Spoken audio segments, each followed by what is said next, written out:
is so much out there that you need to report on these days. Don't get too carried away with what your peers are doing as well. Although it is very good to be able to do a peer analysis, to be able to look back at what they're doing. Every company is slightly different. Everybody's, operations could be in different places globally as well. So it's really important to be able to understand what is material to you, to your company, and then to work from that framework. I think everybody's learning. I think the problem is that it's not just the companies that are learning. I think the experts are also learning within ESG. We touched on the fact that General Motors had come out and with a target to, I think it was to get to net zero by 2050. And they've pulled it back that they're actually going to be able to do it in the next few years.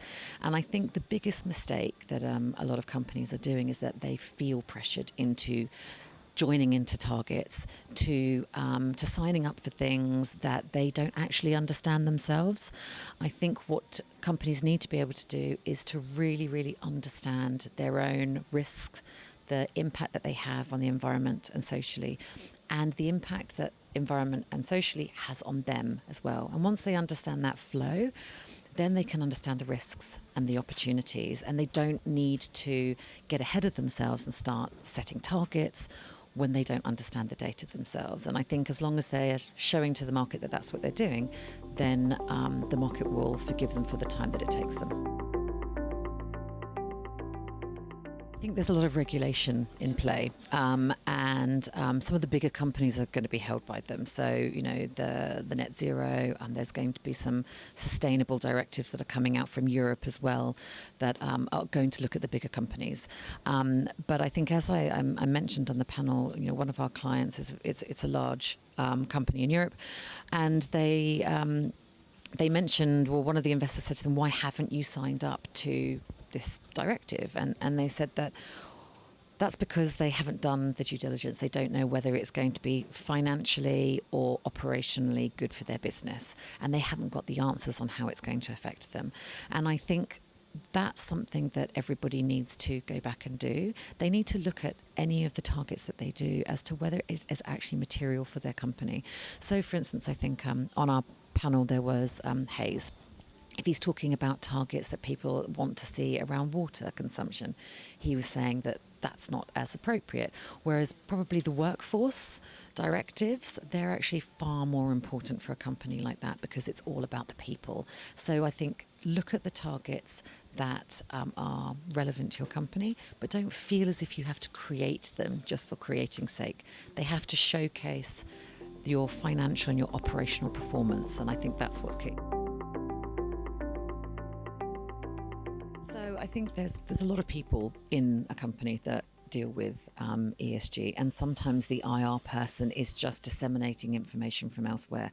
Having your ESG as part of your core strategy is so fundamental, because then it aligns itself to the financial performance of your company. So you can actually tangibly link it to something and you can report on it, rather than it just being something that you make up. It's got numbers that sit behind it. So those numbers can be verified, or those numbers can be tracked as well.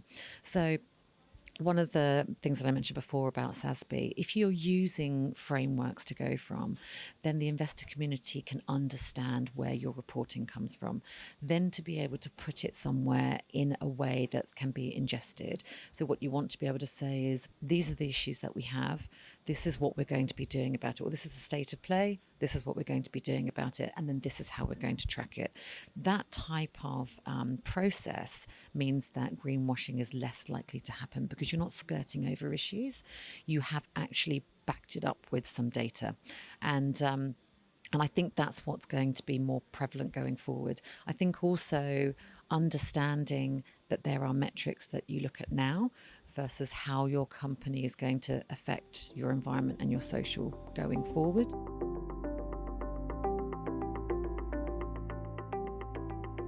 I think that the environmental side is always going to be important. I think all of the pillars are important. It's just that I think some of the things that have happened in the global environment have pushed some of the others to the forefront quicker. So the environmental side has come about a lot because of the climate change aspects that we've all been talking about. So that's really given that narrative more of a focus. The reason why I think that the social aspect is coming alongside now, I think BlackRock was also talking on another panel, and the pandemic has really shone a light on employees. And so that has come out as being something that's vitally important. And actually, it's showing the cracks, just as with the environmental side, it showed the cracks. This is what's happening with the social side of it. And actually, as the companies are coming out of the pandemic, it's showing it more. I think they have more of a voice. I absolutely think that next year it's going to be something that people really need to consider. I don't think enough companies have realised how much of the social aspect is important. I don't think that a lot of companies yet have realised what they need to do in terms of how they impact society and then how society back impacts them. And it's not just within the sphere that they can see, it's along the supply chains as well. I think that's something that companies haven't been able to get to grips with. I think there is a cohort of certain industries like the retail that understand that there are modern slavery issues down the supply chains, but they don't have the solutions for them yet. So I think actually a lot of this is about, yes, we can understand that there are problems. And actually, maybe as a collective, the more industries understand that there's like a systemic problem with some areas of their supply chains or operations, the more that they can actually get together to solve these things. And I think we're going to come across more of these as companies start to delve more into their operational risk, and then more people come out and say, well, actually, yeah, we also have that problem, and what can we do about it, like as a whole as well. So I think those are the trends that we're probably going to see come up over the next couple of years.